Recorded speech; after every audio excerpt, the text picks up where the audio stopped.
Halo semua, kembali lagi bersama saya, Reika Kirana. Pada video kali ini, saya akan menjelaskan tentang pembicara ideal. Sebagai yang kita tahu, pembicara ideal adalah seorang pembicara yang selalu berusaha memahami materi yang akan disampaikan. Selain itu, pembicara ideal adalah pembicara yang selalu ingin memahami pendengarnya, memahami situasi, memahami kondisi agar tercipta suasana yang baik. Seorang pembicara ideal harus dapat membangkitkan semangat pendengarnya, karena seorang pembicara ideal harus tampil meyakinkan di setiap sisi. Menjadi seorang pembicara ideal adalah impian bagi banyak orang yang ingin berbicara di depan umum maupun di depan publik. Kemampuan berbicara harus selalu diasah setiap hari, setiap waktu luang agar mendapatkan hasil yang maksimal. Sebelum saya menjelaskan bagaimana karakteristik dan ciri-ciri pembicara ideal, saya akan menampilkan sebuah video dari Najwa Shihab yang merupakan motivator yang menurut saya dia adalah seorang pembicara ideal.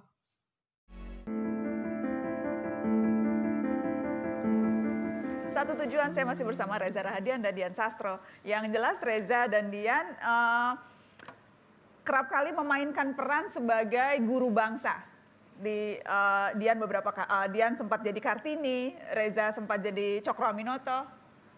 Apa sih pembelajaran yang didapatkan? Karena kan ketika memainkan karakter itu mempelajari sosoknya, mempelajari pemikiran-pemikirannya. Apa yang bisa di-share ke kita setelah mendalami sosok-sosok orang besar tanah air ini? Kalau melalui Cokro Aminoto, sebenarnya saya belajar banyak tentang justru melihat perspektif terhadap seorang pemimpin. Karena Cokro Aminoto banyak sekali menanggalkan sisi derajatnya yang tinggi sebagai seorang Jawa yang punya terah cukup tinggi gitu, menanggalkan itu menjadi seorang pemimpin yang jujur dan sebagai seseorang yang mencetuskan pertama kali sebenarnya bisa dibilang gagasan-gagasan awal tentang kemerdekaan dan kesederhanaan dalam memimpin. Orang yang sangat, kalau dibaca dari literasinya, dari kumpulan-kumpulan artikel tentang Cokro Aminoto, disebut sebagai guru bangsa. Orang yang menginspirasi Bung Karno dalam berorasi gitu. Jadi belajar banyak hal tentang melihat seorang pemimpin yang mungkin dirasa ideal gitu ya, melihat bagaimana spiritnya, semangatnya memperjuangkan kemerdekaan dan menggagas sebuah pemerintahan sendiri. Itu kan khas banget, itu salah satu legacy dari seorang Cokro Aminoto adalah pemerintahan sendiri. Jadi sudah tidak lagi diperintah oleh Belanda tapi bisa memerintah sendiri gitu, independen. Jadi itu inti yang didapatkan. Yang didapatkan dari sosok itu, dari antara banyak hal-hal lain, termasuk hijrah. Oh ya, itu yang penting juga. Saya ingin ke Dian. Dian ketika memainkan Kartini, apa yang begitu pembelajaran terbesar yang Dian dapatkan dari proses memerankan dan mempelajari sosok Kartini, Dian? Yang aku belajar banget tuh gini Mbak, jadi si Ibu Kartini itu kan lahir kayak 1 abad sebelum kita kan sekarang, jadi bener-bener udah 100 tahun yang lalu dan ratusan tahun yang lalu sebenarnya, correct me. Tapi dia itu pemikirannya tuh sampai sekarang masih aktual, bahkan masih progresif untuk keadaan kita sekarang. Jadi kesimpulan aku tuh adalah bahwa ternyata orang-orang di Indonesia, di Nusantara ini, orang-orang pribumi itu ternyata sangat advance dan bahkan sangat jenius. Jadi mereka tuh bahkan bisa sama pinternya atau bahkan jauh lebih pintar daripada orang-orang Belanda yang menjadi counterpart mereka. Kartini, terlepas dia laki-laki ataupun perempuan, untuk ukuran sekolah Belanda itu dia tuh kan termasuk yang paling pinter satu sekolah gitu loh. Bahkan kepala sekolahnya aja terpukau gitu loh. Dia kok bisa nulis sepinter itu dan sebagus itu, jauh melebihi anak-anak Belanda seumur dia yang justru mestinya mendapatkan akses terhadap pendidikan tuh jauh lebih dulu dan jauh lebih gampang gitu. Tapi justru dia yang anak perempuan yang habis itu harus dipingit, ternyata dia bisa jauh lebih sharp dan lebih tajam gitu loh pisau analisanya. Aku Dian, jadi boleh aku minta Dian bacain surat Kartini dong malam ini di Mata Najwa? boleh banget. Ini ya, ini adalah salah satu surat kepada Nyonya Oving Sur. Dia bilang begini.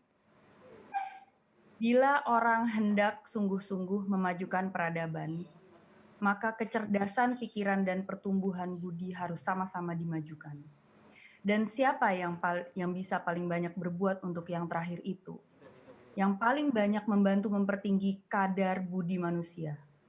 Perempuan. karena di pangkuan perempuanlah pertama-tama manusia menerima pendidikannya.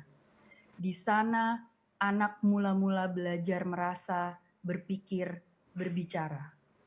Bangsa kami tidak terlalu cepat bergerak untuk cita-cita tinggi. Kami harus membuat mereka tercengang melalui contoh yang berbicara dan membuat mereka terpaksa menerimanya. Jika kami mau mencapai cita-cita untuk mempelopori dan memberi penerangan, dan karenanya pergi ke Belanda dengan tujuan utama untuk belajar, bagi kami baik kalau kami pergi. Ibu tercinta, tolong mengusahakan kami pergi. Kalau kami tamat belajar dan kembali ke Jawa, kami akan membuka asrama untuk putra-putri bangsawan. Kalau mungkin atas biaya pemerintah. Kalau tidak, kami akan mendirikannya dengan bantuan swasta, dengan cara lotre uang atau semacamnya. Bantulah mengusahakan kami pergi dari sini untuk bekerja mewujudkan cita-cita kami. Akan tiba saat permulaan untuk mengakhiri ketidakadilan yang besar, yang menyebabkan ribuan hati perempuan dan anak hancur luka. Luar biasa. Dian Sastrowardoyo, Kartini masa kini, terima kasih sudah bergabung di Mata Najwa malam ini. Oh, my pleasure, Mbak. Reza, Ya. terakhir untuk 17-an, belum terakhir karena nanti saya mau nantang Reza makan lomba kerupuk.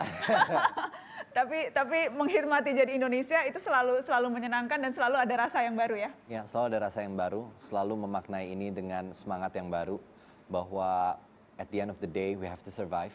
Kita harus terus berjuang, memperjuangkan apapun itu, karena sebenarnya pengertian pahlawan juga dalam sisi yang lebih besar lagi adalah setiap orang sebenarnya bisa menjadi pahlawan untuk orang-orang terdekatnya. So let's do our best gitu. Kalau mengutip kata-kata Cokro Aminoto dalam urusan hijrah adalah hijrah tentang berpindah dari satu tempat ke tempat yang lebih baik. Menjadi lebih baik. Menjadi lebih baik. Menjadi lebih baik. Nah, dari video tersebut, sekilas kita mengetahui bagaimana seorang pembicara ideal itu berbicara di depan publik maupun di depan pendengarnya.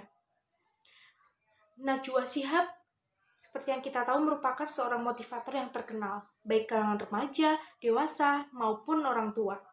Kata-kata bijaknya selalu memotivasi para pendengarnya. Nah, di dalam dia berbicara, ada suatu karakteristik dan ciri-ciri yang masuk dalam seorang pembicara ideal.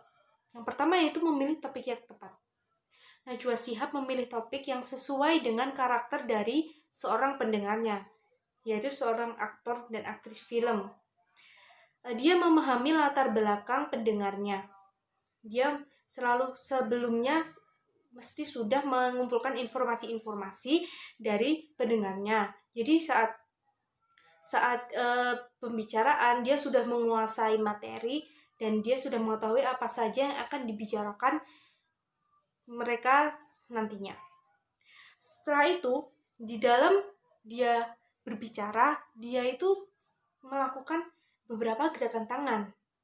Dia melakukan gestur-gestur tangan untuk memperjelas dan juga meyakinkan bahwa apa yang dia katakan itu adalah sesuatu yang sudah dia pahami dari dia mencari-cari informasi tentang pendengar yang sedang dia ajak bicara.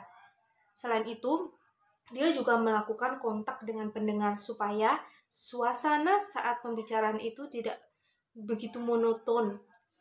Nah, selain itu dia juga menguasai pendengarnya. Dia sudah tahu apa yang akan pendengarnya lakukan. Dia dapat mengontrol apa yang selanjutnya akan pendengarnya lakukan. Karena itu dia diselingi dengan humor-humor. Jadi jalannya pembicaraan itu tidak selalu monoton. Jadi ada diselingi dengan candaan supaya tidak begitu garing. Jadi pembicaraan akan berjalan dengan sangat lancar dan juga tidak melulu membosankan dan membahas hal-hal yang penting. Yang teratur yaitu tujuan yang jelas.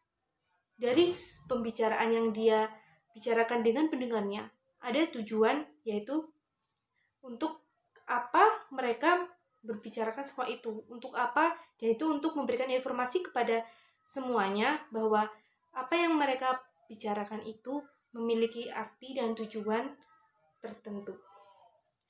Sekian dari saya. Jika ada kesalahan dalam berkata, saya mohon maaf. Terima kasih.